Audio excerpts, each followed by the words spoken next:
Welcome to Wholesale Hotline, where we cover everything to do with wholesale real estate. I'm Jamil Damji. I'm Brent Daniels. And I am Pace Morby. And together we cover the most important parts of wholesale real estate. Lead generation. Conversion of sellers into contracts. And dispositions. Guys, remember when you're watching this show, do us a favor and squad up in the comments. Make sure that you are liking and subscribing to the YouTube channels and in the Facebook group Wholesale Hotline. Most important, we want to know we're doing a great job for you and helping you build your business. So go give us a review on iTunes and or Spotify. So squad up and enjoy the show.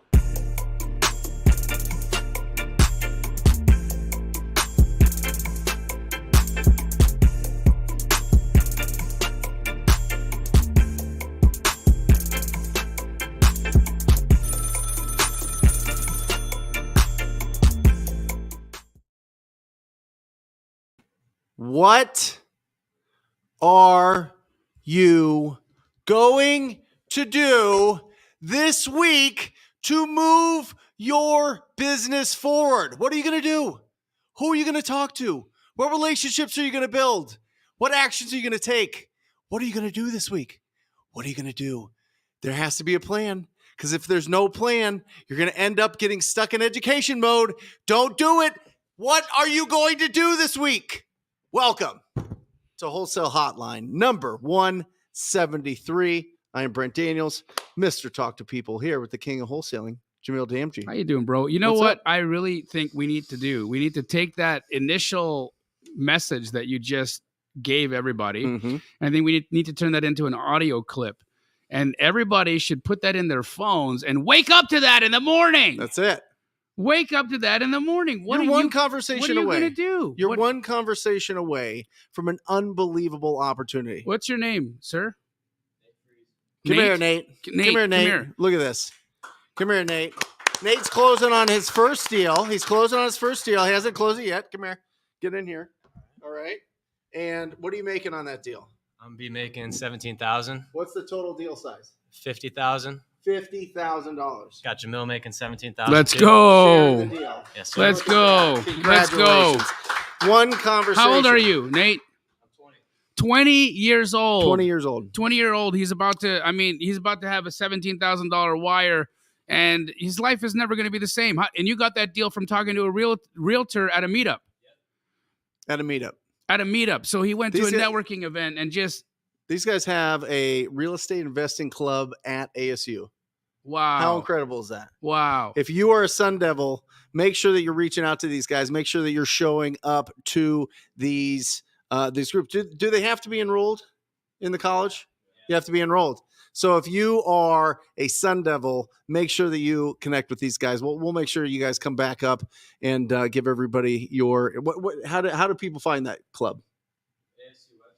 ASU website. What's your Instagram? Nate Freeze 14. Boom. Nate Freeze Incredible. 14. Yeah, we're going to throw that up in the chat, guys. But, this is as simple as it can be, right? You get an interest in the business model. You start going to events. You start walking the walk, and you start talking the talk, and you introduce yourself to people. And lo and behold, what happens? You find yourself in the middle of a situation where there's an opportunity, and that opportunity turns into a business model. Mm-hmm. I mean, what Nate's doing right now is very similar to what I did when I first got started. I know it. We were talking about it before you got here. What a thing. I love it. And Nate's never going to be the same. And in fact, what's your name beside him? Landon, and you? Kyle. Landon and Kyle, you'll never be the same, Mm-hmm. right? Have you guys completed your first deal yet? You're close, but watching that gave you both proof of concept, right? Mm-hmm. Look, not to say anything about going to college. I think it's fantastic that you guys are going to college and you're learning, which is great. But I love the fact that while you're in college right now, you're looking at what can we do to scratch this entrepreneurial itch? How do we not wait 4 years or whatever it takes for you to get out of there before we actually start taking control of our financial futures and our destinies? Because most people who are in college right now, all they're figuring out is how to get themselves into debt. They're getting credit cards, they're buying stuff, they got student loans. They're not thinking about how to go out and make $50,000 bucks. That's amazing. What are you taking in school, Nate? You were pre-med. Wow, that's what that's what I did too, and it didn't take me anywhere.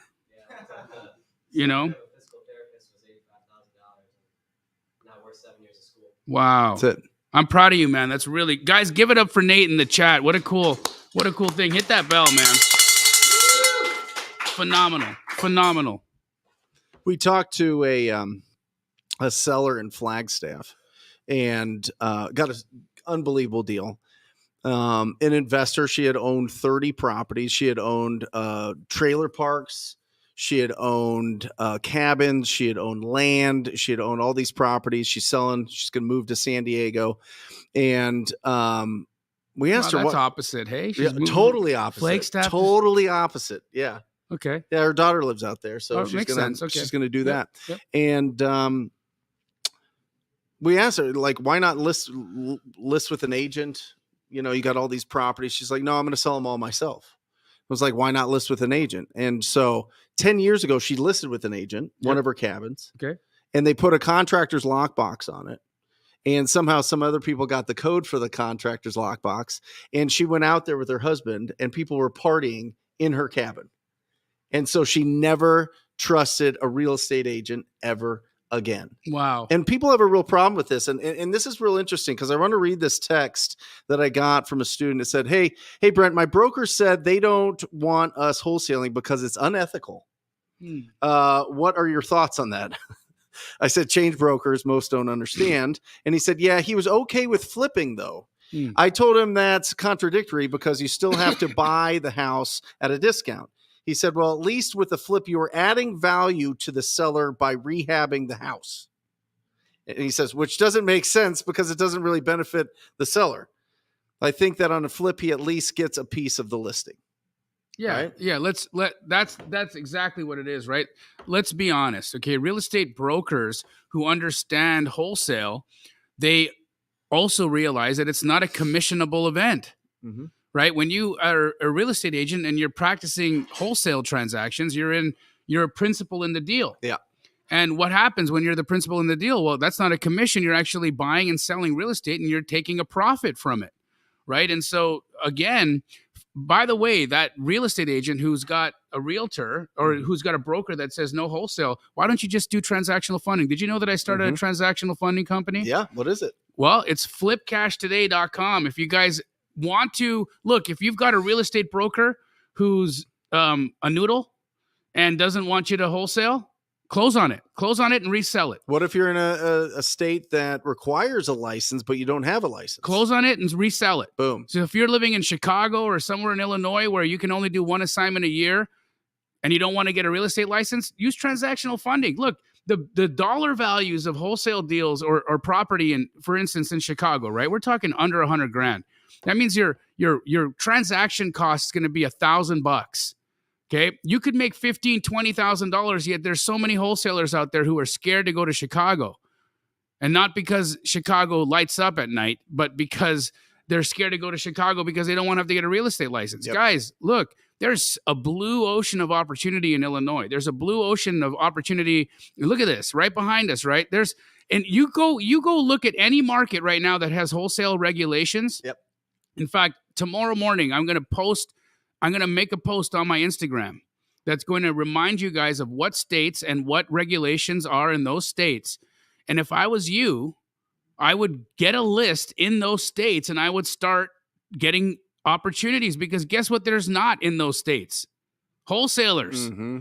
Guess what there's not in those states? Competition. You can get out there and literally swim in a deep, wide blue ocean, much like what Brent has on the screen here, and dominate. You know, I highly recommend people do that. We're in a cycle, at least with the last 6 or 7 deals that we have sent out to our buyer database of somebody going to the seller and reaching out to them and saying, hey, I can offer you more, cancel your deal, blah, blah, blah. Right. And so we're just enough with the nonsense until we can root them out, until we can find out who it is. And we're getting close. We're just closing on everything. Yeah. We're closing on everything because once you close on everything, you have control. Yeah. then there's- all of a sudden. So, but that's the interesting thing, right? You think that brokers would be more comfortable, or people just in general would be more comfortable and find it more ethical to just buy the property cash and then sell it for some reason, I think as so. opposed to just selling the right to I think buy the property? I think what happens, right, especially when you're talking about real estate agents and brokers, Yeah. there's this idea that if they see on the settlement statement another fee, Mm-hmm. a fee that didn't go to the seller's pocket, Mm-hmm. right? All of a sudden there's this inadequacy or this feeling that the real estate agent didn't get top dollar or didn't do their job because they left money on the table. Yeah. Right. And here's the fact, okay, is that many real estate agents don't have within their network the people who could buy those properties or who could pay that additional $10,000 or $15,000 that the wholesaler was able to find. Mm-hmm. Right. Because the real estate agent, for the most part, is using the MLS to find their buyers. Right. And to be quite honest, many rehabbers and investors aren't scouring the MLS looking for opportunities. Mm-mm. And so they're just not connecting the dots. Mm-hmm. It's not about the real estate agent not having maximized the amount of money they could have got the seller. It's that real estate agent didn't have the network available to them. Right now, again, at the end of the day, a real estate agent's job is to get you what you ask for. A real estate agent's job is to protect you, is to be your fiduciary if you are a listing, if you are a seller. And sometimes the fiduciary duty is to do what's best. What's best doesn't always mean what's the highest price. Yeah. What's best could be the fastest sale. Yep. What's best could be less people walking through the house. What's best could be how about just a private sale? a private What if people sale, just yeah. want a private sale? Lots of people do that. There's a lot of people that just don't want pictures of their property put on the internet, Exactly. right? Yep. I mean, it's absolutely incredible, and I don't remember who it was, and I need to figure this out. But somebody was telling me that 80% of the hard money loans that they've made are from wholesalers, or from not from MLS deals, but from wholesalers, which is really interesting. So you know, a lot of the fix and flippers are getting their properties from wholesalers. Yes. 80%. 80% of them. Not That's coming awesome. from the MLS. Yep. Guys, put your questions in the chat. And for those of you that don't know how to do that, if you're on one of our YouTube channels, you can just type your question in there, and our lovely producer will put the question up on the screen, and we will ask it and answer it. So if you guys have any questions related to wholesale real estate, we would love to answer them. Our lovely counterpart, Pace Morby, is in Raleigh, Durham today, Mhm. buying apartment building and an Escalade subject to, which is going to be an interesting. Yeah, I mean, listen, man, that guy is going to. If he could get this coffee sub too, he would. Yeah. Although he doesn't drink coffee, All right. so I don't know what he would do with it. But needless to say, I'm sure we'll hear all about the Escalade. I'm interested to hear how he cash flows on that Escalade. I'm sure he's going to make a ton of money. He's building a Turo fleet right now. I'm going to actually do the same thing. So maybe Pace and I will compare Turos. Nice. Well, I think you've got a big head start against him. Well, I mean, with the Rolls Royce possibly, but you know, Uh-huh. he's got. I don't know if you noticed, but Pace he purchased like 5 cars in the last few did months. he? No, I didn't. Yeah, he's got a He's got new enough garage Raptor. space, He's yeah. got a F350. He got a new Prius. He got that Cadillac. Have you seen that Cadillac little rocket ship? Yeah, he got? brought that the other week. Beautiful, Mm-hmm. beautiful. Guys, put your questions in the chat here. Matt, do you want us to pick them ourselves, or are you going to pick them? Okay, there you go. All So we right. can pick them. He said, "Do your own job. Yeah. Figure it out, Brent." Here's a good one. Ooh, Abe asked, Jamil, I heard you say in one of your videos that in the Midwest, like Indianapolis, our maximum allowable offer should be 50% of ARV for cosmetic and 30% for a full gut. Are these numbers still accurate? So, Abe, great question. What I've been seeing, especially in the Midwest markets, is an increase in activity. So I don't believe that 50% of ARV for a cosmetic remodel in Indianapolis is going to be high enough any longer. I think you're probably going to be somewhere between 55 and 60% on a cosmetic, and somewhere between 40 and 45% on a full gut. All right. So just do the math accordingly, but 55 and 60% on a cosmetic, and between 40 and 45% for a full gut in Indianapolis. And that's pretty much the way that it's going to run in the majority of the Midwest. Great question. Does it depend on price or value?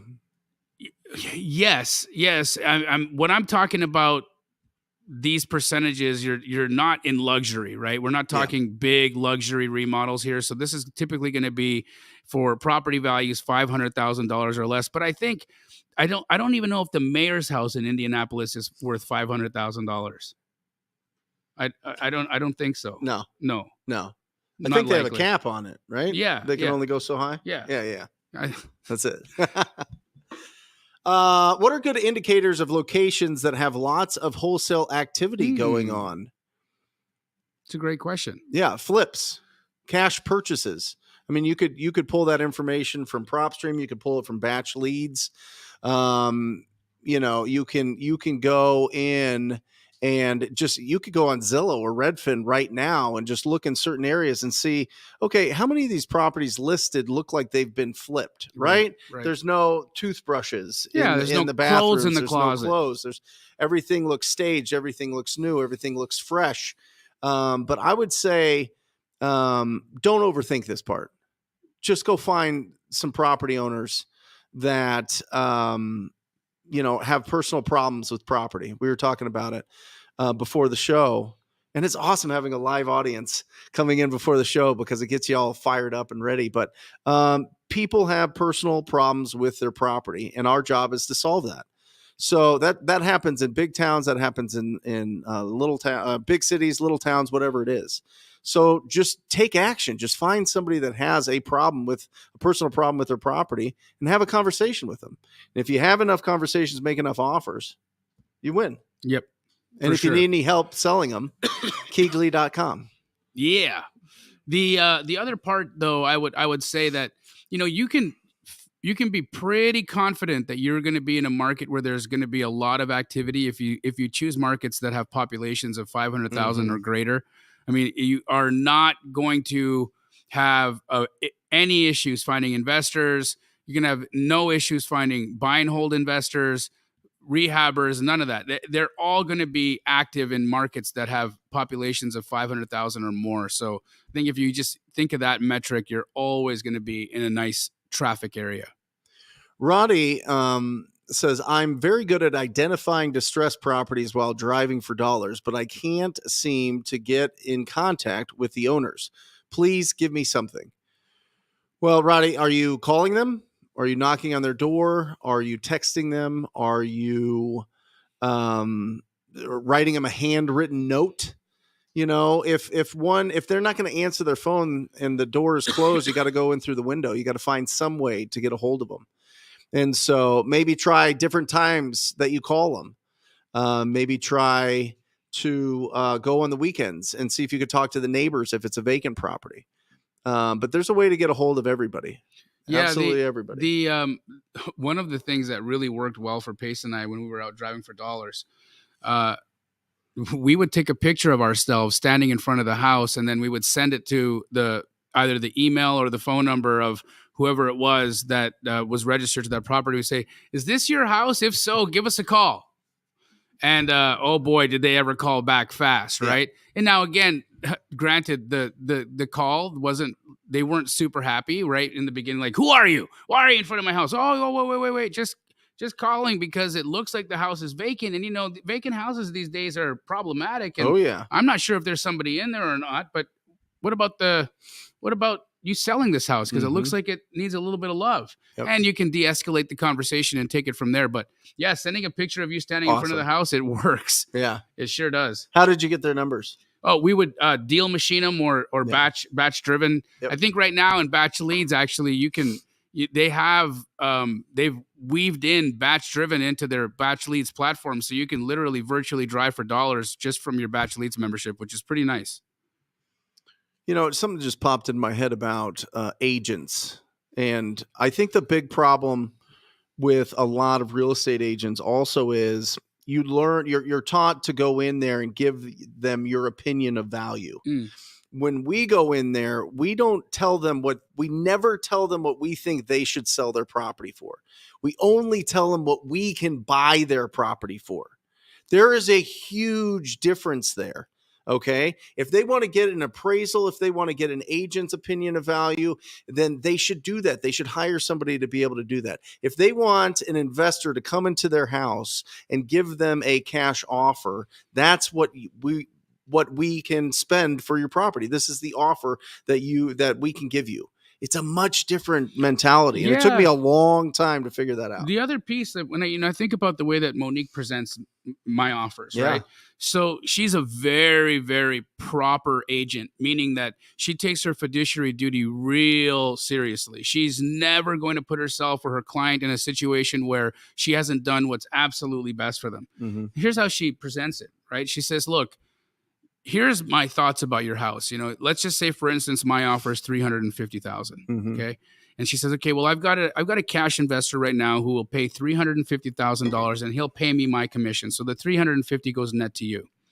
I think that if you did a little bit of work in this house and if you fixed some of the deferred maintenance and, you repaired it to the place where it was financeable, I think maybe you can get $400,000 for it. Yeah. Right? You're going to have to pay me commissions and whatnot. And so that's how that's going to be. Here's the other piece. If you spent about $75,000 or $80,000, maybe you can get $500,000 for it. So here's the options, right? You have an option of $500,000 that requires an $80,000 investment plus some design knowledge. You've got this option of spending maybe $30,000 and fixing up deferred maintenance, but nothing cosmetic because you're not going to have enough money for that. Yep. And are you gonna liquidate the $30,000? We don't know because the retail market isn't as bullish on houses that haven't been remodeled or to a good degree. Especially right now.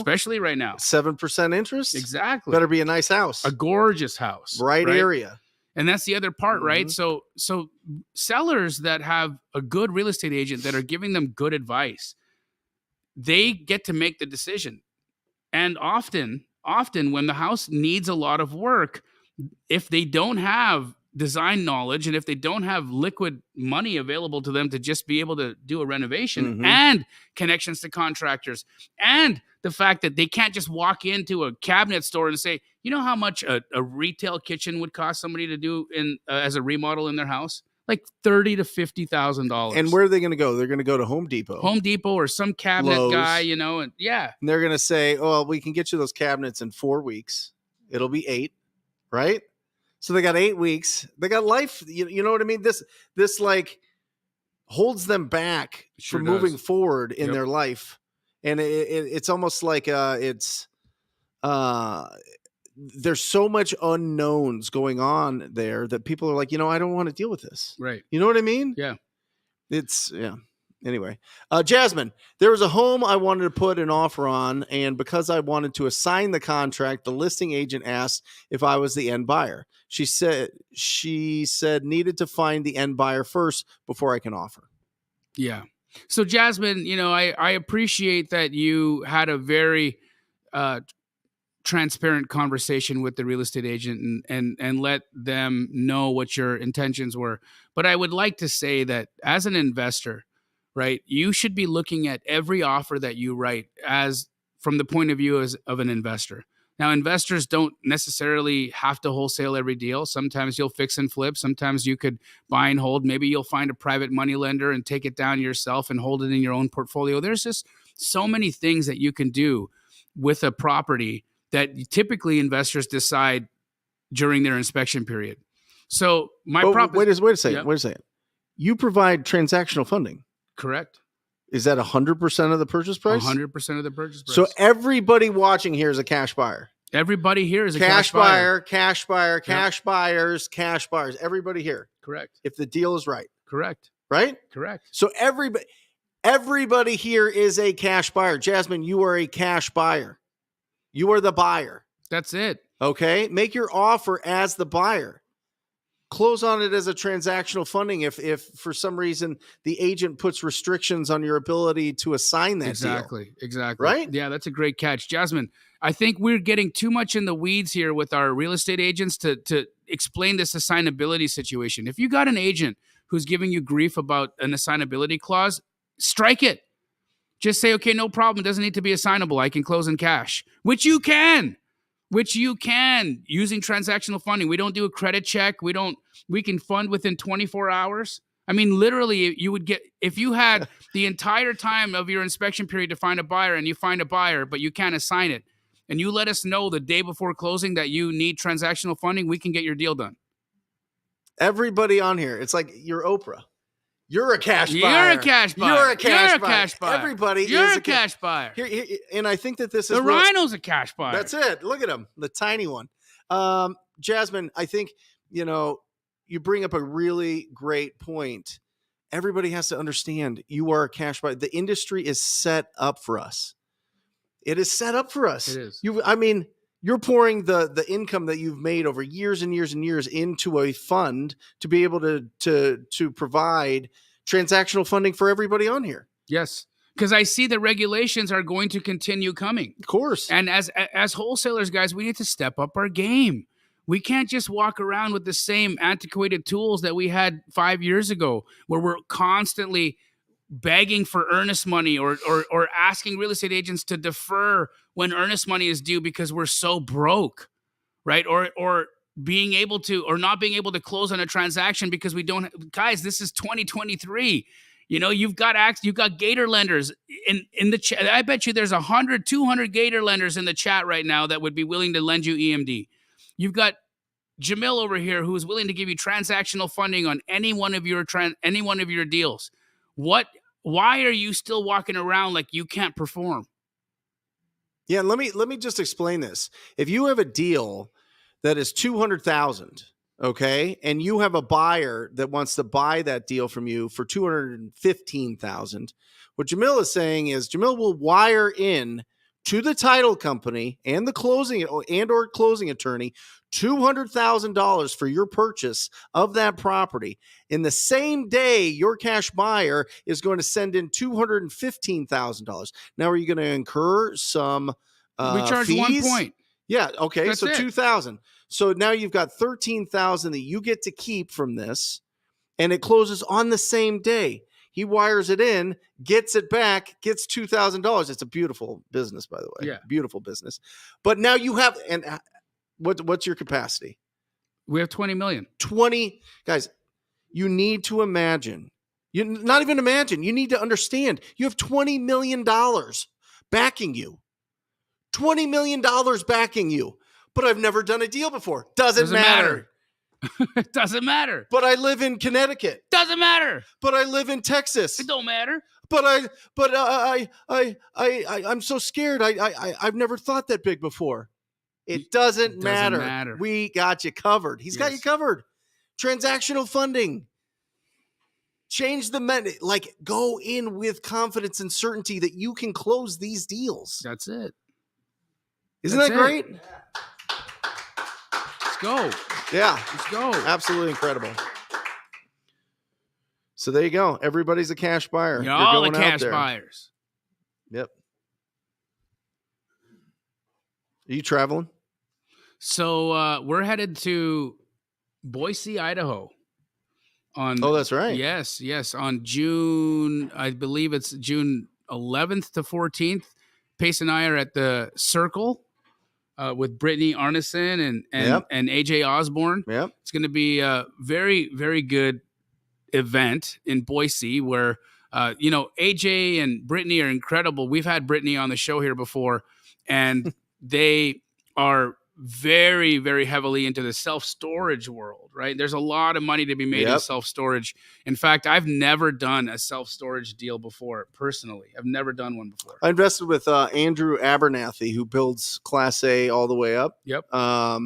And phenomenal business. Is really it interesting good business. Returns? Really interesting. It's long term. Got it. He's still building them. Okay. So he just finished the first one in Gilbert. They've got 4 more getting ready to go. It's like a holding company. Got it. So I own a share in a holding company. Awesome. Yeah. Awesome.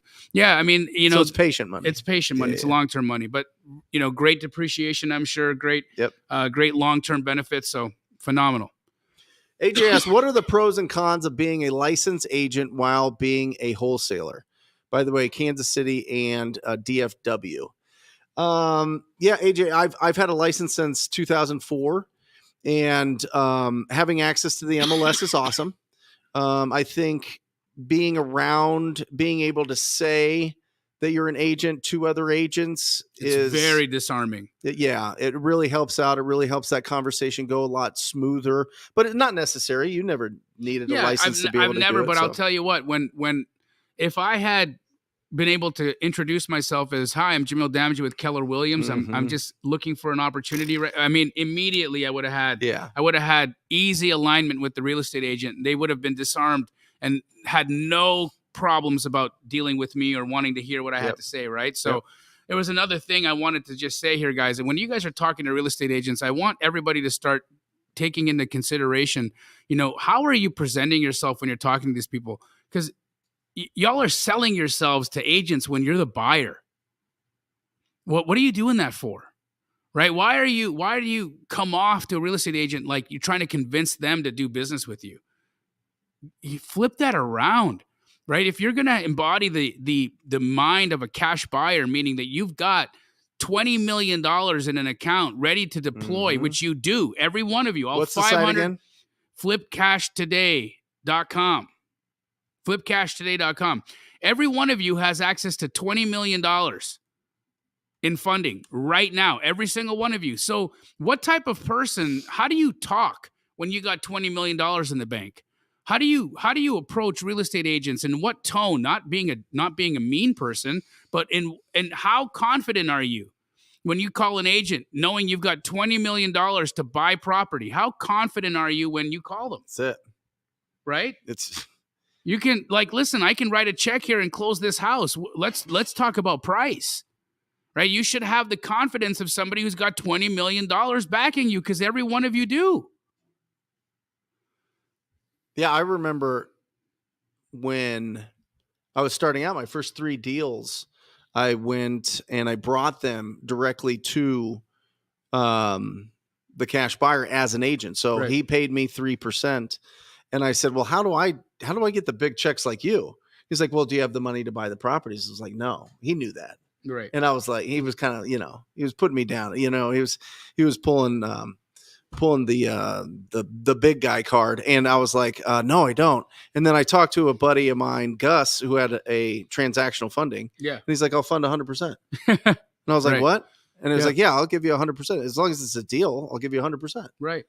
And that day forward, I made millions. I mean, literally something in my brain clicked and I was like, oh, it's all set up for me. Right. All I have to do is go find the deal. Correct. All I have to do is find the opportunity. Right. The money will come.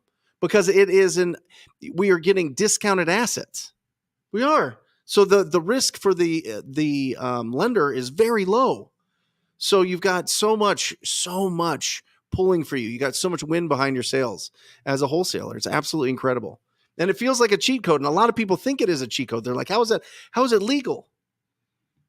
It's like, like any other business model, that's what we do. Yeah. You find product at a lower price and you resell it for more. Mm-hmm. That's the entire do you know how many warehouses? I was driving around in Los Angeles. There's an entire section of the city which is all warehouses, and all they do is wholesale things. Yep. From everywhere from Persian rugs to bongs. Mm-hmm. Right. I mean, they got everything for sale in there. Right. And so when I pulled over and talked to some of these guys, what do you think these guys are doing? They're buying things at discounts and they're selling them to stores for more money. Amazon is wholesale. Exactly. It's the biggest business in the world. Exactly. It's all wholesale. That's all they do. Yeah. It's incredible.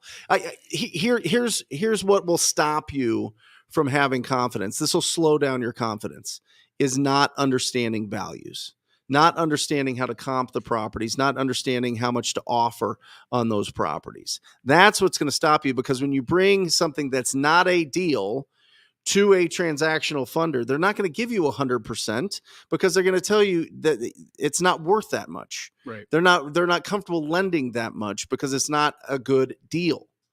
Right. Exactly. So before you get to that point, you get that heartbreak that you're going to feel. Learn how to comp. Yes. Learn how to understand values. And if you don't know how to comp and you don't know how to understand values, find somebody that does. Bring them the opportunity that that you've talked to a property owner and they are going to sell this property, and you did get some idea of what price they want. Bring it to somebody that knows how to run the values, and they'll help you so that you don't make mistakes That's the whole point of this show. That's the whole point of this industry. This is the whole point of you guys going on tour for the past 4 years, was to squad up with people that understand values, and you go and you put your hard work into finding opportunities. You match that up together and you can't lose. Exactly. Because a property that is bought right is already half sold. Correct. It is. It's you find a great deal, you will find a buyer for it. That's right. Heidi asked a really interesting question. I don't know if you can find it here and pull it up, but her question was, I believe, and I'll read it while I can see it here. How does a newbie with no money of their own, who has never closed on a property, fund a closing for a wholesale? Okay, so what Heidi is asking is, she wants to purchase the house and list it on the MLS or list it on the retail market to try to maximize profitability. And so again, remember that a lot of these hard money loans are non-recourse, non-qualifying loans. And there are a few 100% financiers in the state of Arizona who will loan you 100% of your money or 100% of purchase price to hold. Right now, transactional funding, which is what I do, we don't lend to hold. Yeah, we lend to transact. But for instance, Frank West Capital, Gus Brown, I believe that's who you were talking about. They are 100% financer here in Arizona. Now they do charge 18%, and they do charge a couple of points origination, right? So it's not going to be cheap. But what you could do is submit your deal to Frank West Capital, and they will evaluate it. And if they feel like you've got a good deal, and if they feel that wholetailing this property is going to work, they will loan you 100% of the money. And they're going to charge you 2 points origination. So you have to add this into your fee structure. You have to add this into your margins. Could you absorb 6 months of interest-only payments at 18% plus 2% loan origination and still make a profit? If you could still make a profit with that parameter, then it probably makes sense as a wholesale deal. If you could not, then it probably makes better sense for you to wholesale the property instead of taking it down and putting it on the MLS. Because again, if you don't have this property at a good enough price to absorb 6 months of interest only 18% and 2% loan origination, it's probably not a wholesale deal. Well, that's why assigning is so powerful. Correct. Because even if you went, so in my thought, I was like, okay, Heidi, find a great deal, go to meetup.com, go to a meetup, find some investors that are actually doing business and say, hey, do you want to partner on this? But then they'll probably want 50%, which is fine. You're going to get a lot of experience. It's almost like an apprenticeship. But then you look at, what if I just assign this deal versus split this deal 50-50 to close on it, put it on the market? Where do I profit more? Because the more you profit, the more that you can last in this business. Correct. Right? You know what I mean? And so you want to get as much as you can out of the deal most of the time. And so it's kind of a tough thing to decide if you're going to get 50% of a bigger pie, or are you going to make more if you're going to just assign that deal. And typically I have found that if you assign it, you net more, and there's a lot less hassle. Because remember, as soon as you close on a property, insurance, you got to get that, right? You got to turn on utilities typically, maybe not. But you at least need insurance on the property, and you probably want to rekey it, get a locksmith over there and get some new keys on there, buy a lock box to put on there. These little things that you don't really think about. There's a lot more action items when you actually buy the property. So make sure that the juice is worth the squeeze, and you've got, at the end of the day, your net bottom line is the highest that you can get it. Whether that is taking it down and wholesaling it, or just assigning it and wholesaling it. So just keep your eye on the bottom line for sure. Guys, some of you said that the website doesn't work, flipcashtoday.com. I just checked it. It does. So maybe I typed it wrong. Maybe I typed it wrong, but whatever it is, flipcashtoday.com. 1% transaction fees. And if your property is under $100,000, the minimum is $1,000. This is a great question. So RSS Production says, can we use transactional? We can use transactional funding, but we need to have found an end buyer first, correct? Yes. You need to have found an end buyer. You need to have had your end buyer signed a purchase contract, and they need to have non-refundable earnest money at title. Okay, the deal needs to be buttoned up. You can't get transactional funding on a hope certificate because it's transactional funding, meaning the deal has to have been buttoned. You have to have found a buyer. All the things need to be lined up other than the money. Okay, other than the money. And we will check with title. We will make sure that the EMD is non-refundable, all these things, because, not to say that anybody is going to pull a fast one, but fast ones have been pulled. And so what ends up happening sometimes, and just so you're aware, assignment fees won't get paid until after the deal closes. So I had somebody reach out and say, hey, look, we want to fund on a deal. Yeah. We have $1 million assignment on it. And we'd like for you to close it and then hold it until the buyer can close it on Thursday. Oh. Right? So pay them $1 million fee closes? before it closes. No. And then the buyer will close a few days later. Unfortunately, we just can't do a deal like that, right? No. It's too risky. It's just too risky, right? So write you $1 million check. What happens if your buyer disappears? Yeah. Not possible. I like this. George Gomez asks, what percentage equity are you looking for when it comes to pre-foreclosure deals? I love this, George. I would reach out to every single one of them. I wouldn't do any research. I would, if they popped up that they are in pre-foreclosure, I would reach out to them. One, it feels incredible to save somebody's credit. And this is coming from somebody that had the worst credit score of all time at one point. So I really understand what it means to like scratch and claw your way out of terrible credit, because credit really affects a lot of random things that you don't really think about. So helping people save their credit is really, really, really awesome. Plus, listen, if there's no equity in it, you can certainly do a subto, which I think the subto community in the chat here can let you know how often they're helping people out of those situations. But you can do a subto. You can lock up a subto and wholesale a subto and make something from it if you don't want to keep that property. You can refer it to a real estate agent that can save them from foreclosure. And if you're licensed, you can get a referral fee. If you're not licensed, well, maybe you work out a deal with that agent to pay for your skip tracing and to pay for your dialer, right? And to pay for your mailers and to pay for your bandit signs and to pay for your website and all of these things that they can do to reinvest in your relationship outside of just giving you a referral fee. Okay. Make sure that you check with your state and make sure you understand what you can and can't do in that. But, or you just find a great deal that has a bunch of equity in it and you help them and you do a traditional wholesale. So every time we look at it and we open up our toolbox, it's either a hammer, a wrench, or a screwdriver. The hammer, not really, but is a cash offer. The wrench is a creative deal. And then the screwdriver is a referral to an agent. And if you really understand that you can use one of three of those tools with anybody that you talk to, it's going to really open up the opportunities that you have. And if you don't understand the paperwork to it, if you don't understand, how to explain it to a title company, find somebody that does. Exactly. Find somebody that does. There's 600 of them in the chat right now.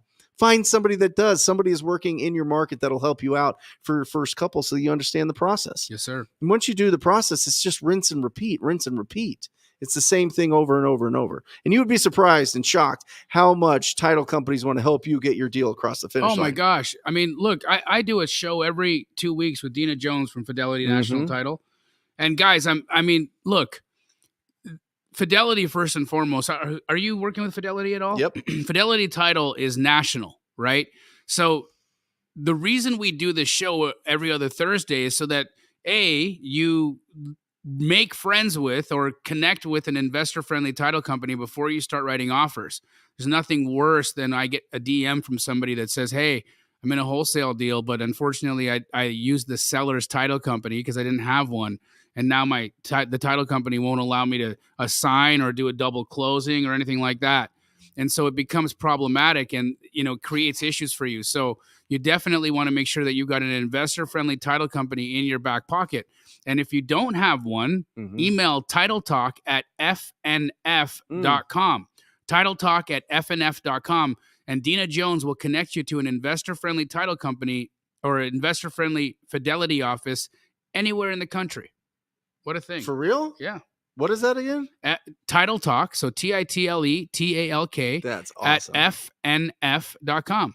Fidelity National Financial, that's fnf.com. And look, guys, like Brent said earlier in the podcast, everything is set up for you. From your title vendors to your money to disposition wholesalers to help you find a buyer. I mean, look, Nate went to a meetup. Okay, he talks to a real estate agent who has a deal in Casa Grande. He then hooks up with the Trainer Bros, who are a couple of Astro Flipping phenoms. They helped you with the paperwork. They helped you get all the stuff, all the T's crossed, all the I's dotted. Helped you with your numbers, I imagine, right? Then he does what? He sends his contract over to a disposition wholesaler, which is Keegley, and we sell it for him, and Nate's going to be $17,000 richer.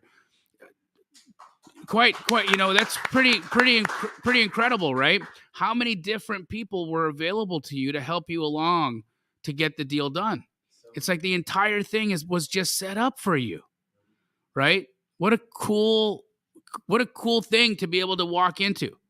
It's great. What mystery is left in the transaction? Is there anything you're like, I just don't get what's happening at this point?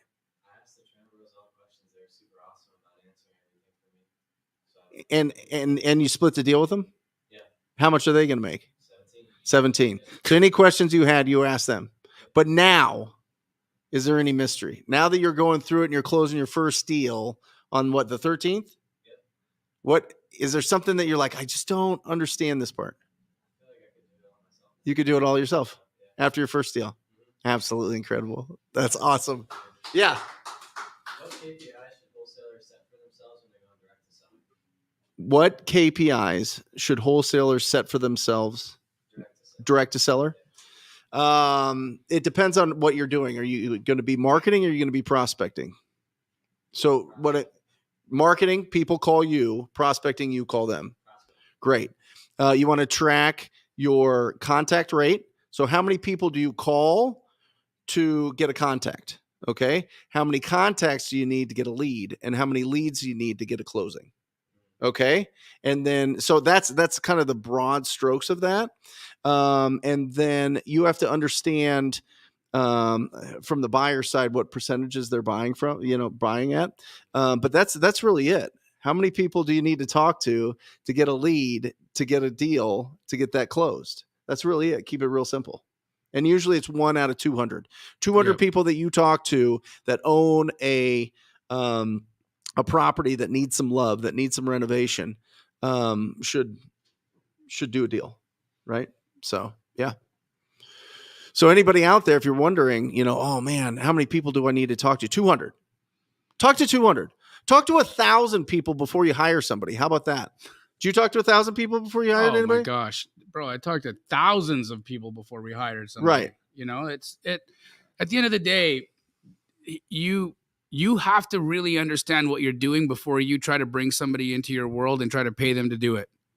You got to know what it is. You got to understand, because look, at the end of the day, who are they going to talk to if they have questions? You. Who are they going to look to if they need help? You. And if you don't know how to do that, if you haven't sat through a day, if you haven't sat through a month, if you haven't sat through 6 months of prospecting and doing the job, how can you expect somebody else to do it and be able to support them in that role? Right? Well, listen, I have been self-unemployed my whole life. Okay. I like that. And I remember going into the real estate brokerage for the first time, and the broker's up there and giving a speech about this whole thing and sales and all this, and never done it. Right. And everybody's sitting there like, this guy has no idea what he's talking about. This guy has no idea what he's talking about. That's how you'll look if you don't put in the work. I'm just telling you, hire as many VAs as you want, because they're not going to look at you like that, because you're going to be like their king, right? Or queen. But the fact is, they're not going to grow your business. You got to go out there and you've got to build the momentum yourself and then bring on incredible talent.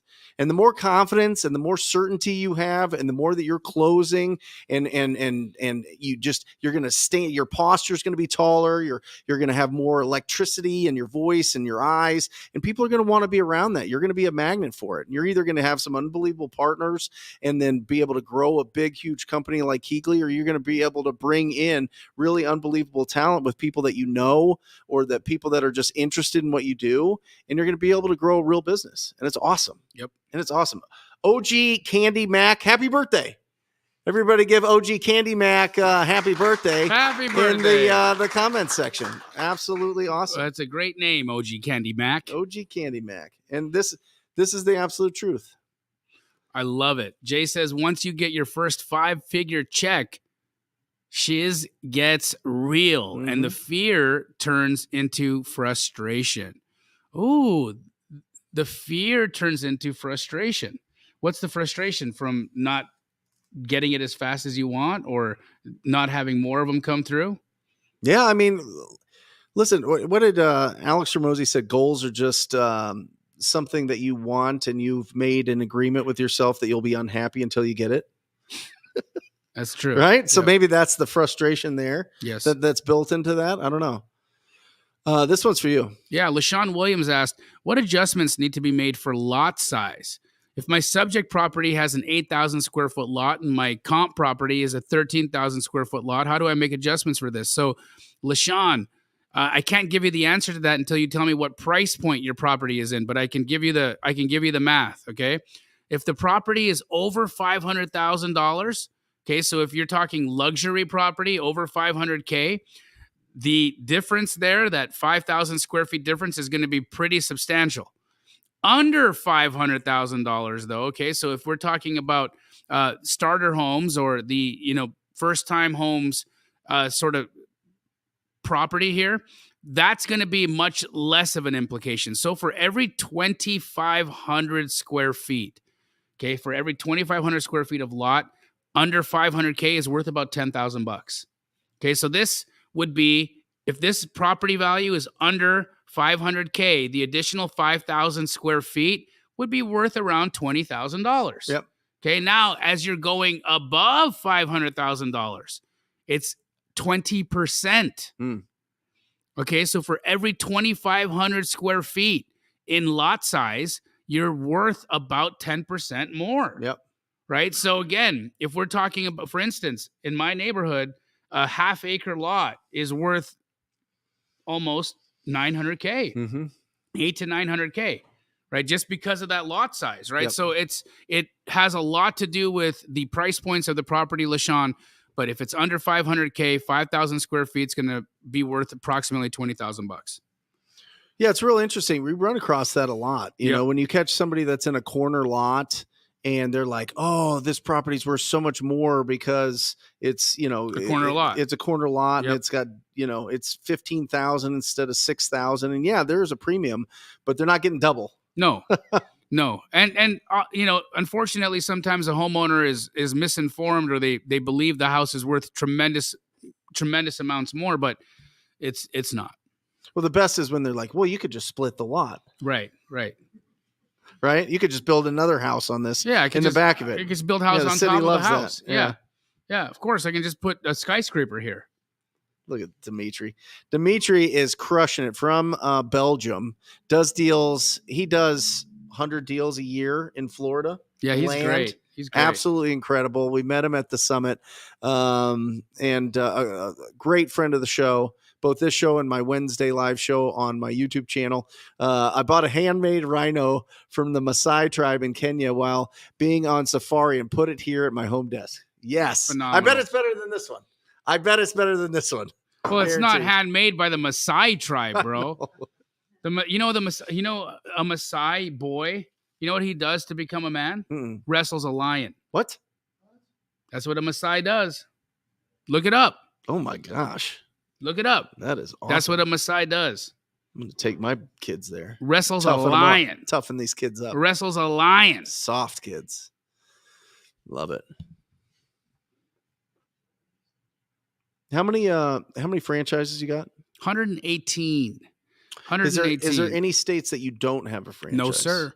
Every state. We are licensed in California and New York, two of the most difficult places to receive the ability to sell a franchise, and we're approved in both states.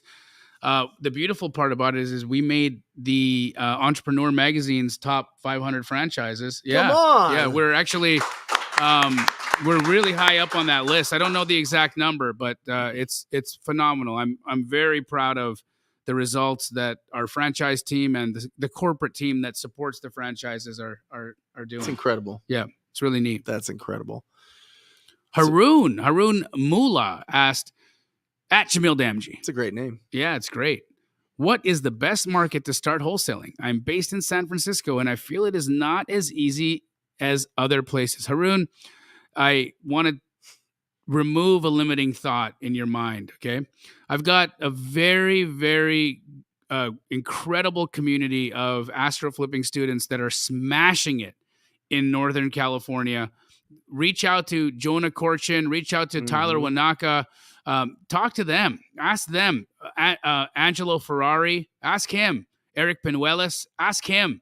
Is San Francisco or Northern California hard to wholesale? Absolutely not. It's the same as any other place in America, right? As long as you've got investors buying property and as long as you've got houses that need work, you are going to have a market for wholesale. So I wouldn't overcomplicate it, right? This feeling that you have is fear, is a subconscious fear that's just going to, it's that same sense is going to happen wherever you are. Wherever you work, if you allow that voice to drive the car of your life, that voice will keep you stuck.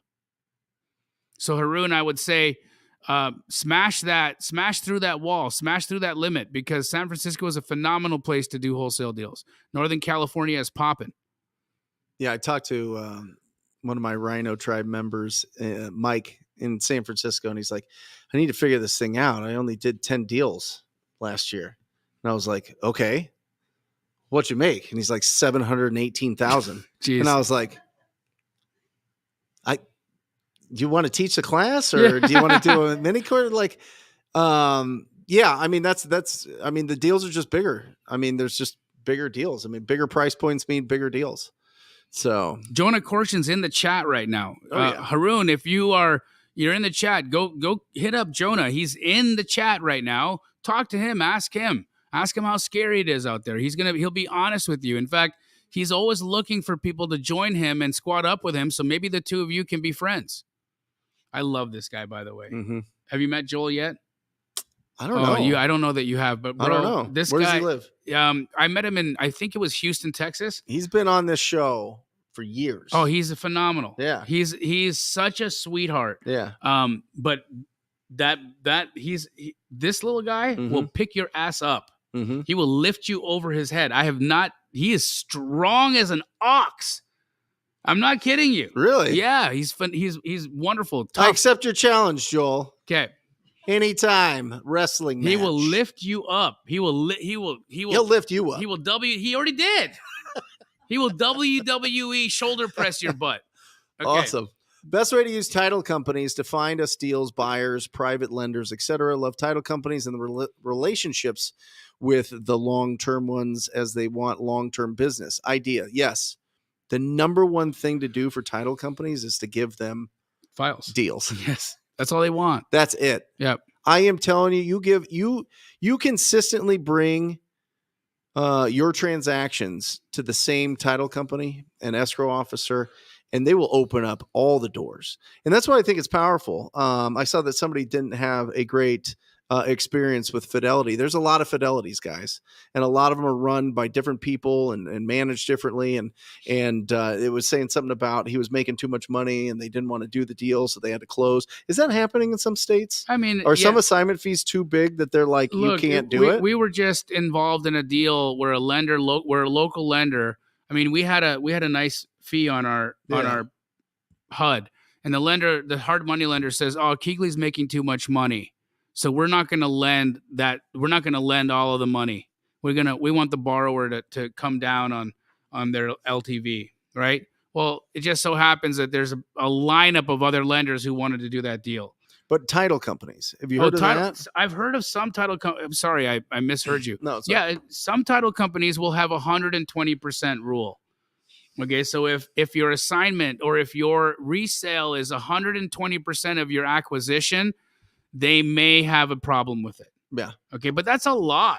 120% of what your acquisition cost is. I mean, that's a really big fee.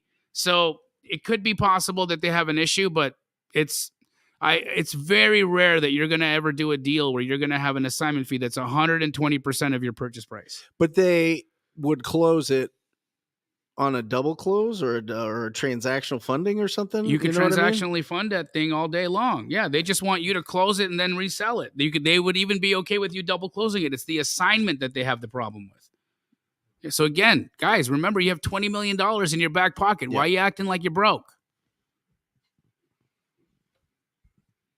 You're a cash buyer. Yeah. And you're a cash buyer. And you're a cash buyer. It's so good. By the way, guys, So just a reminder, Wholesale Hotline is a podcast. It's not just a live show here on Mondays. It is a podcast. It's got Jerry Norton. It's got Pace Morby. It's got Jamil Damji. It's got myself, Brent Daniels. Every single day, 7 days a week, we put out something on that podcast. And we just went over 200,000 downloads for the first time ever in May.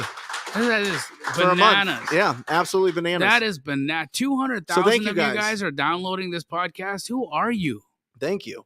People And that are thank winning. you. Yeah. People that are winning. I'm telling So you, great. I have seen more, and maybe you're getting the same thing with the Astro students.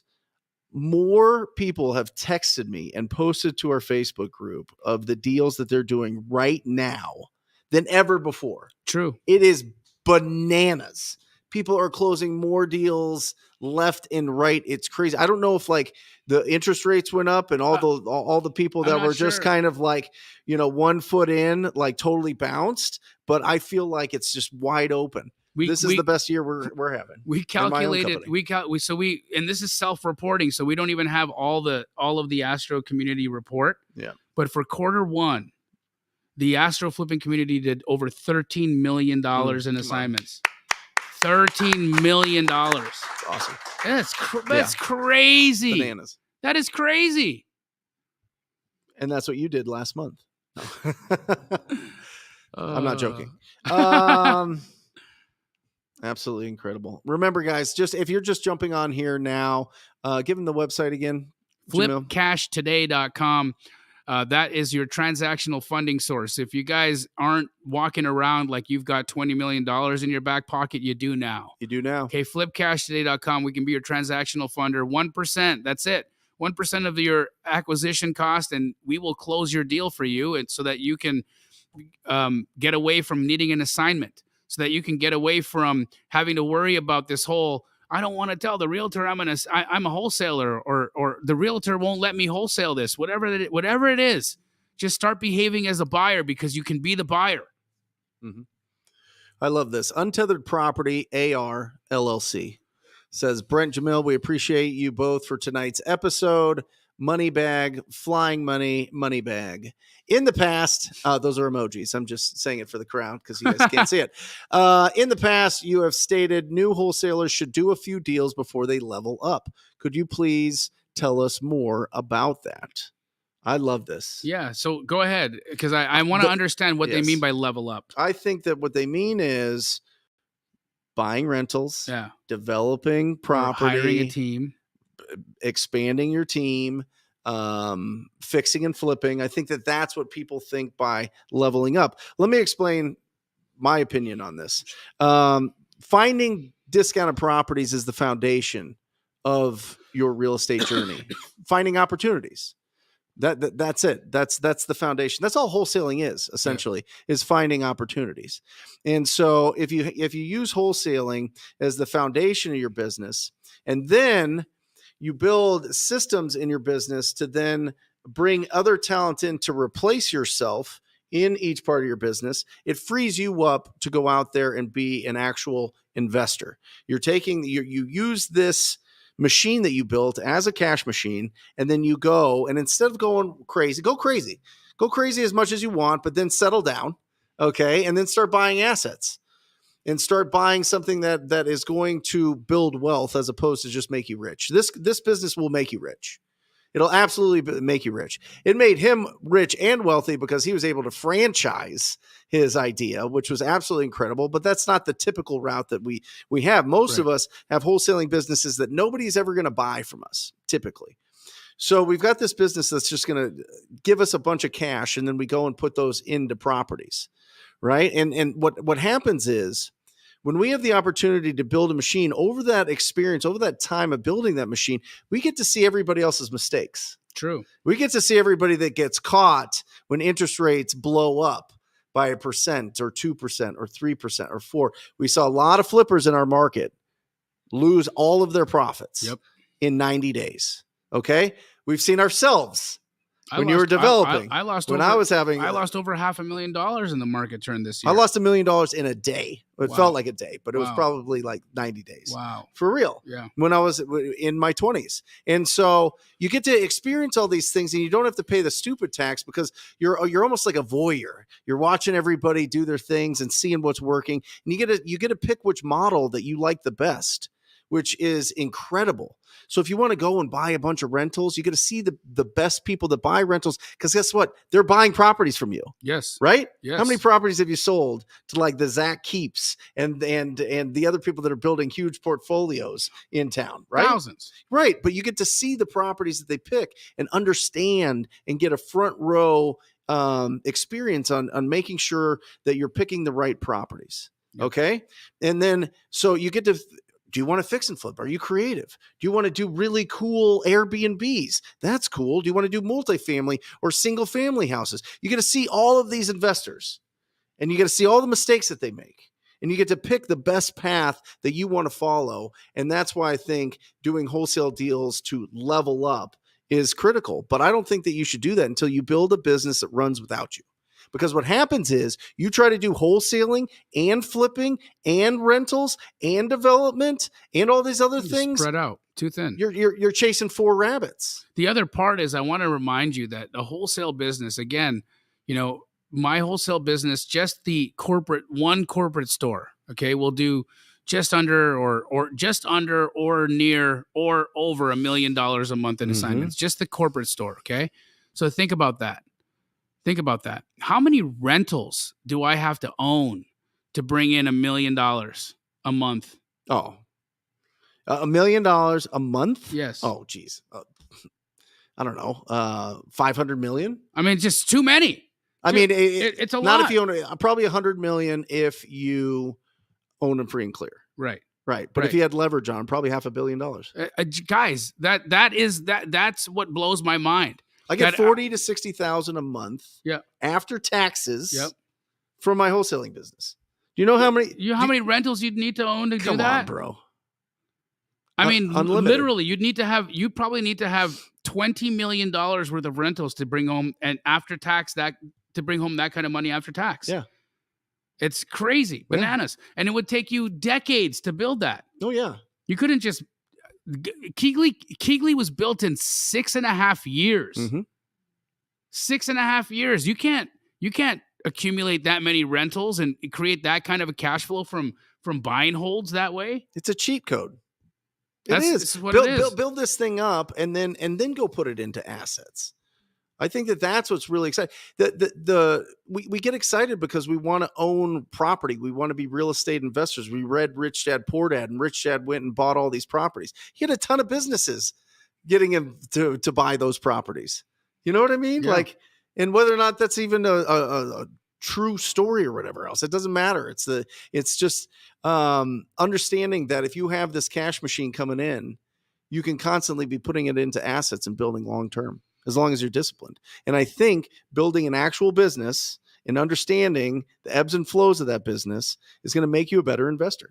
That's why it has business owner, investor in the cash flow quadrant. Yep. Everybody wants to jump to investor from like employee or self-employed. And then they wonder why 85% of the deals we do are from tired landlords. Right.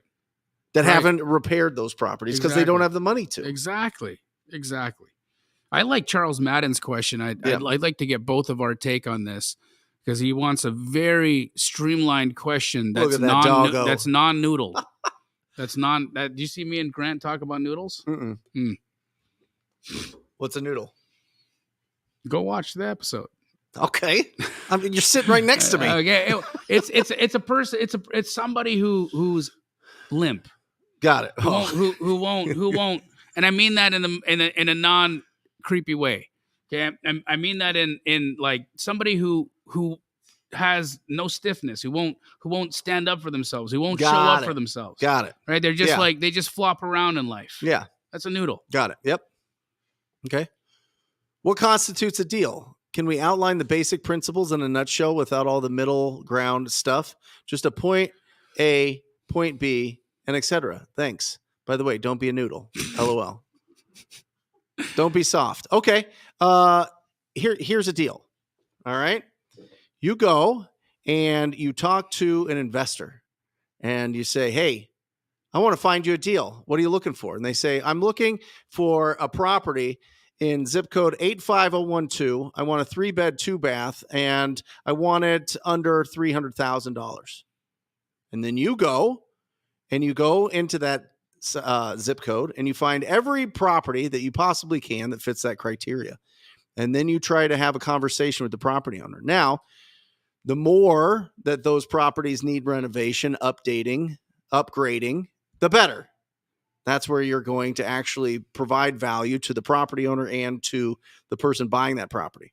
You're going to have a conversation. You're going to match up that seller with that buyer, and you earn what's called an assignment fee. Yes. You put that property under contract so that you control who purchases that property, and then you either close on it with transactional funding or you do something called an assignment agreement where you assign it and they pay you an assignment fee.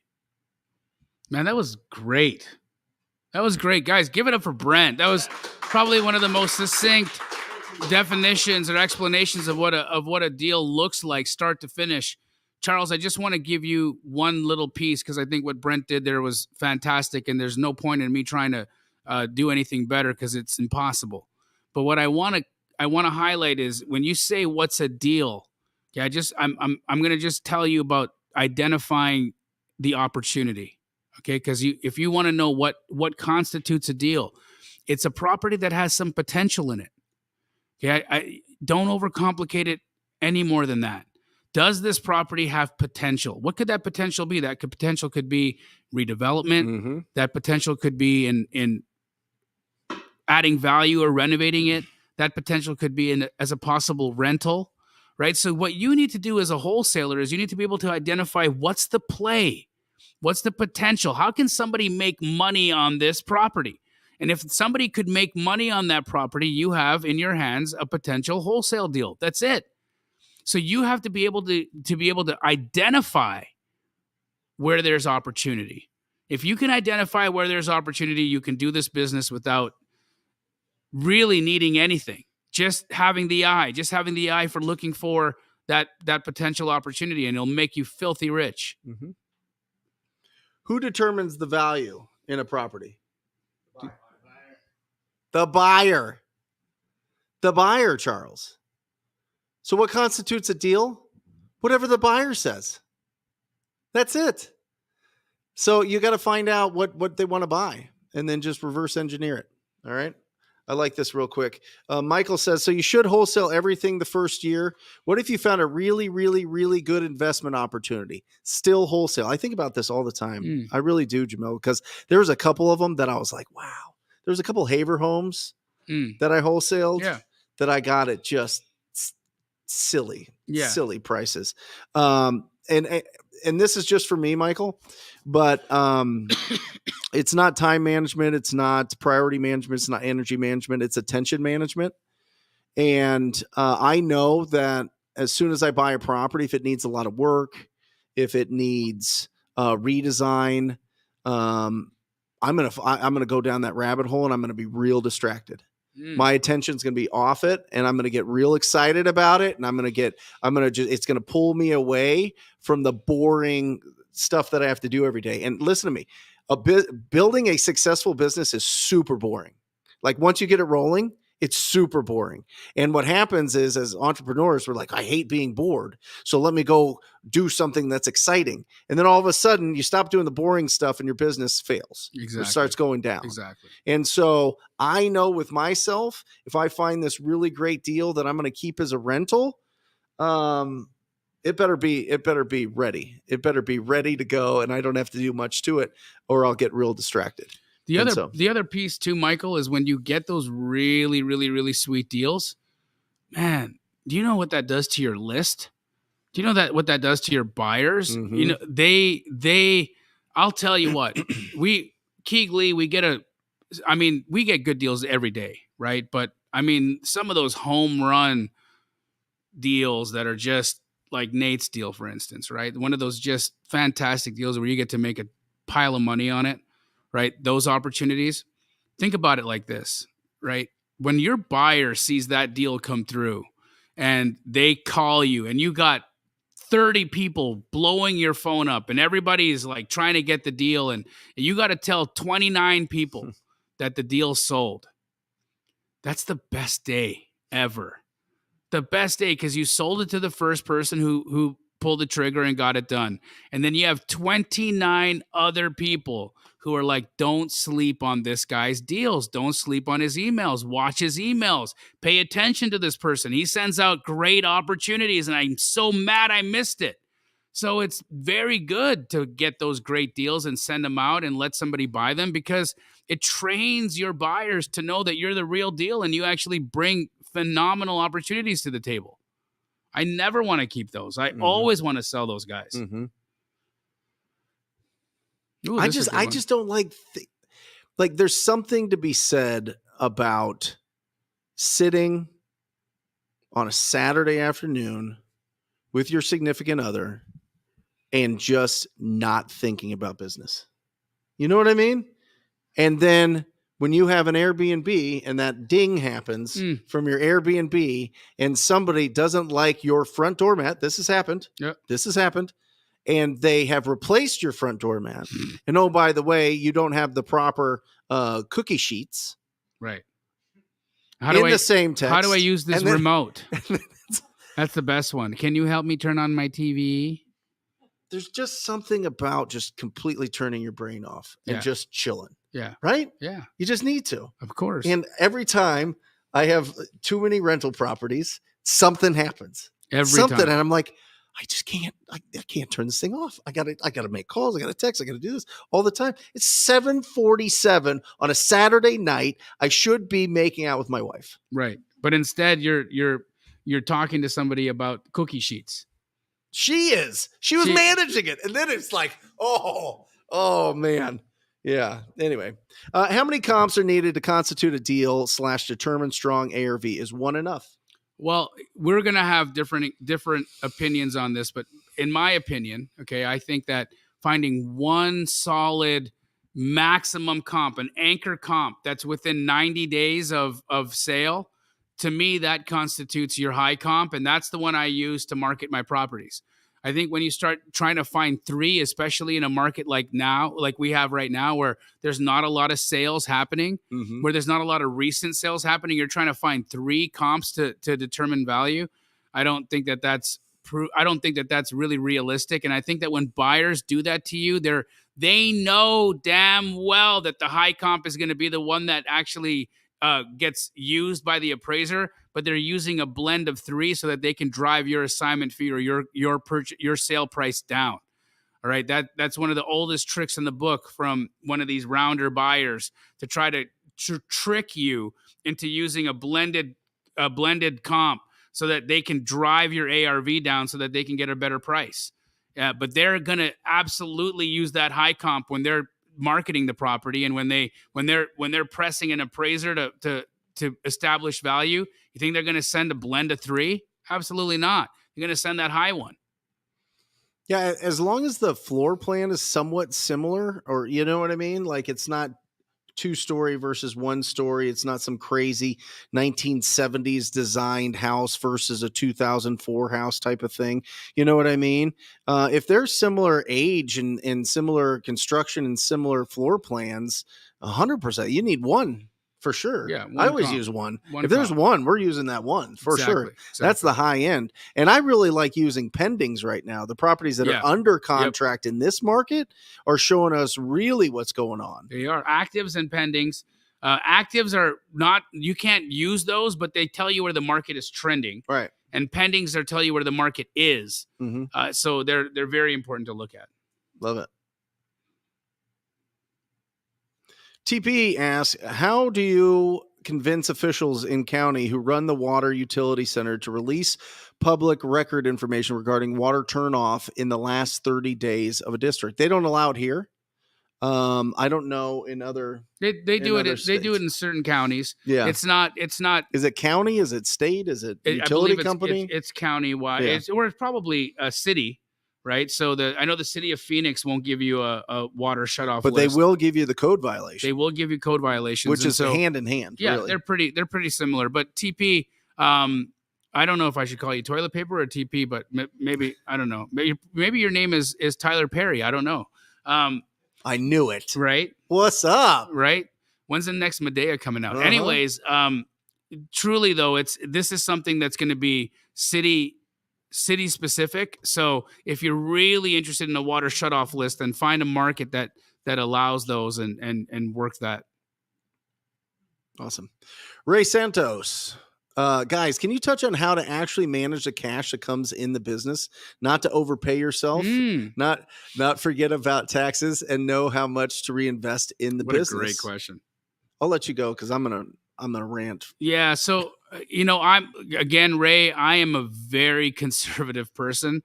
I operate different from a lot of people that are in the space. I personally don't like leverage. I don't get loans on my personal property. I have got loans on my rental properties. I own everything outright in cash. And I just do that because I went through the financial crisis of 2008. And I remember what it was like when I had no money coming in and a lot of liabilities. And so I'm setting my life up. Which will happen to every single entrepreneur ever. Correct. It will. There's going to be a time. Correct. Where it's going to be, you're going to go through tough times in your business. It will. And so I've set myself up to manage that, right? So for me in my life right now, my rentals, they are all owned in cash and they produce money for me every month. I don't have a mortgage payment, right? And so to give you an example about when Keegley was first starting to bloom as a company, I remember when Brent and I were talking and I was telling Brent how much I was taking home, right? Again, we were bringing home near $1 million, where we were bringing into the company near $1 million in assignment fees every month. And I was taking home $10,000, $10,000 a month, right? That's it. I was taking home just enough to live, just enough to pay all the bills, just enough to be able to go out to a nice dinner every once in a while, but $10,000 a month. And I did that for years and years. And I saved everything else. Okay. Even now, I'm not going to bore you all with what my monthly take home is, but it's a lot more than $10,000. And I spend less than 10% of it. I spend less than 10% of what my monthly take home is, and I save everything else. I take out an immediate 25% for taxes, and everything else that's available, I invest in rental properties, or I put them in a hard money fund that pays me 10%, 8 to 10% until I've stacked up enough money to go buy another $1 million rental. And that's what I do. That's how I manage my business, because the way that I see it is, look, I'm a very simple person. I don't need a lot. I don't need, Gucci, robes or anything like that. I just like living. I like living a normal life. Yeah. Right. And so, but at the same time, I've seen my tax bill get crazy. I had a $1.4 million tax bill this year. If I wasn't saving for that, I would have smashed in the face with a frying pan when that bill came in. Right. Think about that. So that's how I operate. I spend about 10% of what I bring home, and everything else I save and put away. How about you? Yeah, well, first of all, we're different in a lot of ways. You wanted to create a big business. You had a big vision for really expanding Keegley, and to do that, you need partners. Yeah. I don't have that. I don't believe. I think that partnerships are unnecessary in our business. I think it's great if you're getting started, but there should be a conversation that goes, okay, we're going to reevaluate it every 6 months to see if we should just be two awesome businesses or keep this one business. But what I've seen 99.9% of the time in real estate is 1 + 1 = 2. It doesn't equal 5. And it makes no sense. You're just hanging out. Actually, most of the time, 1 + 1 = 1.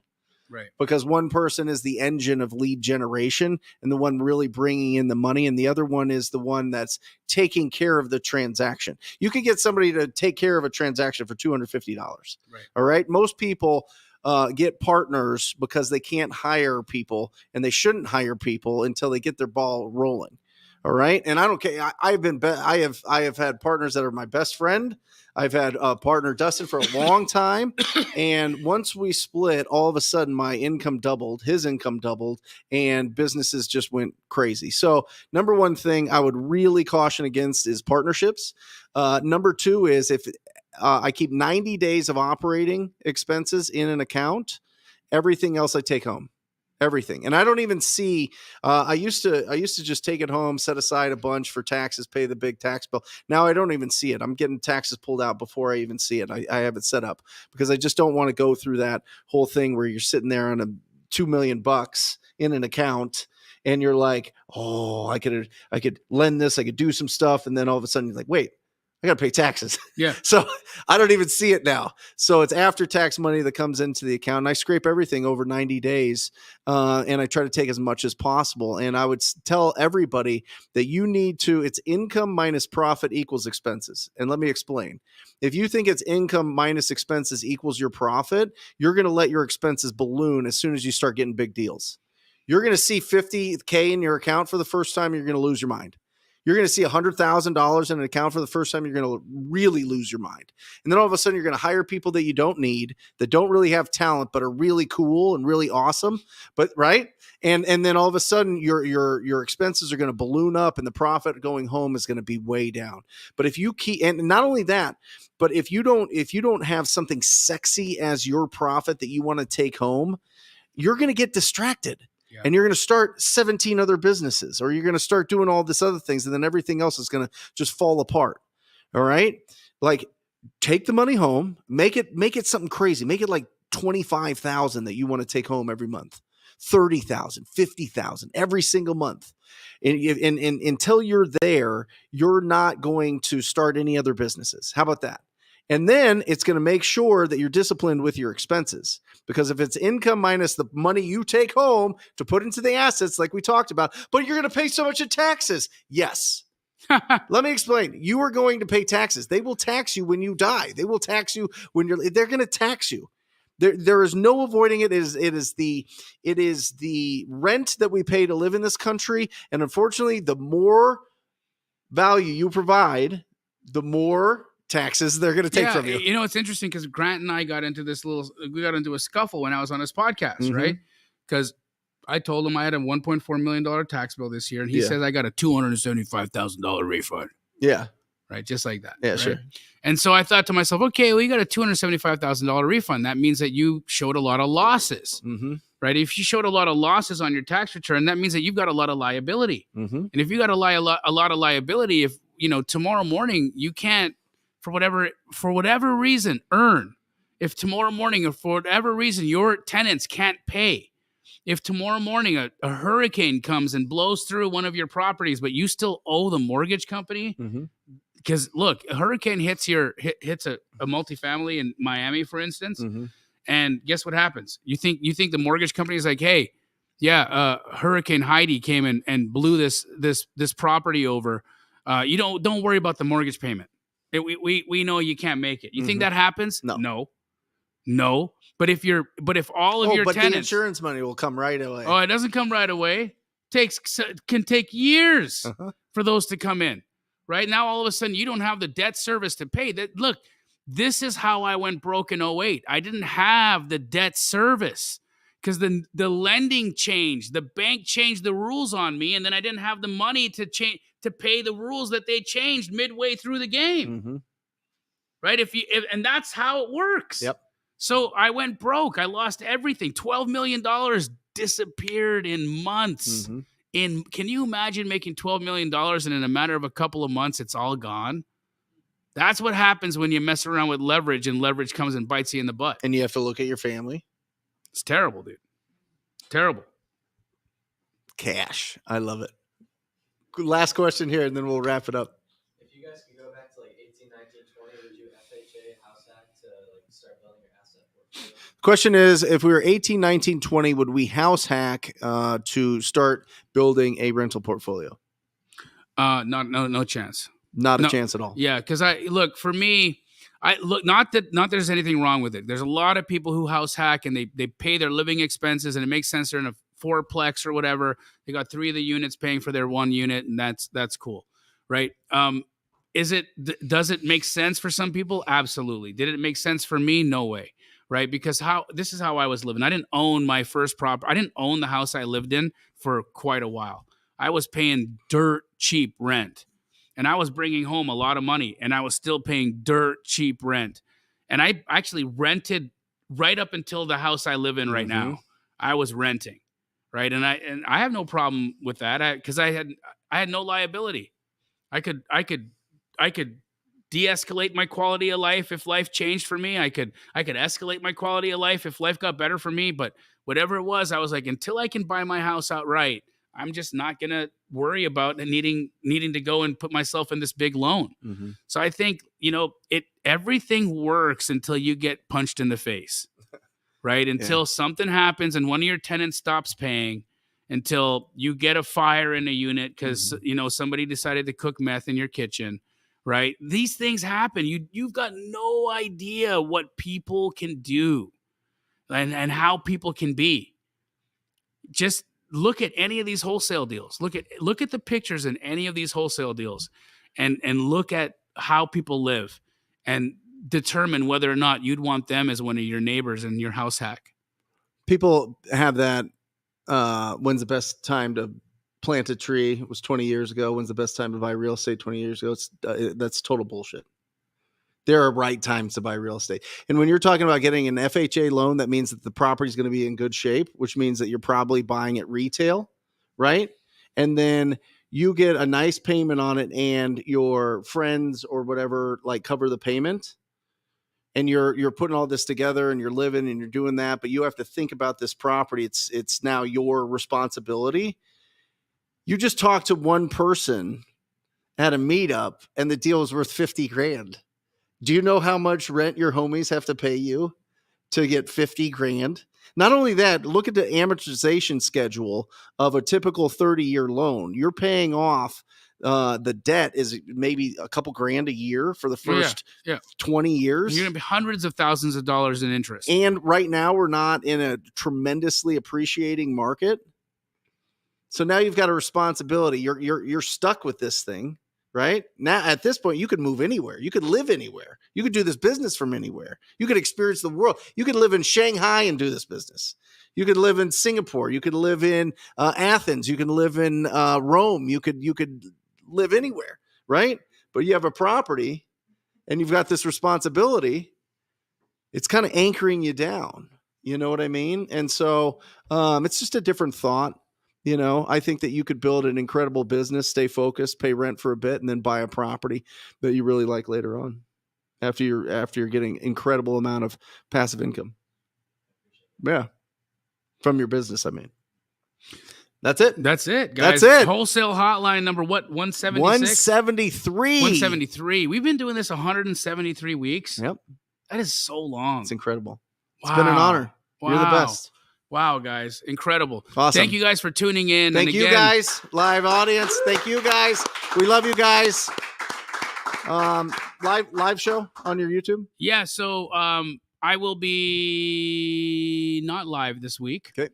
But just want to remind you guys, if you need transactional funding, flipcashtoday.com. And if you need a proof of funds, if you're writing offers with real estate agents, go to flipfundllc@gmail.com, and I'll provide you a proof of funds. Awesome. What do you got going on? Wednesday live show, 10 a.m. Pacific Standard Time. Come join us. If you have any questions, you want to celebrate some success, you want to squat up, and I'm going to give you something that you can implement into your business right away in the first 15 minutes. We love you guys. We'll see you next week. Boom shakalaka. Or just say squat up. So squat up and enjoy the show. Yeah. Yeah. Okay. 1, 2, 3. So squat up and enjoy the show. What are you doing? I didn't say nothing. Why? I don't know. Okay. So squat up and enjoy the show. Cool. I think we should use the one where Jamil doesn't say anything.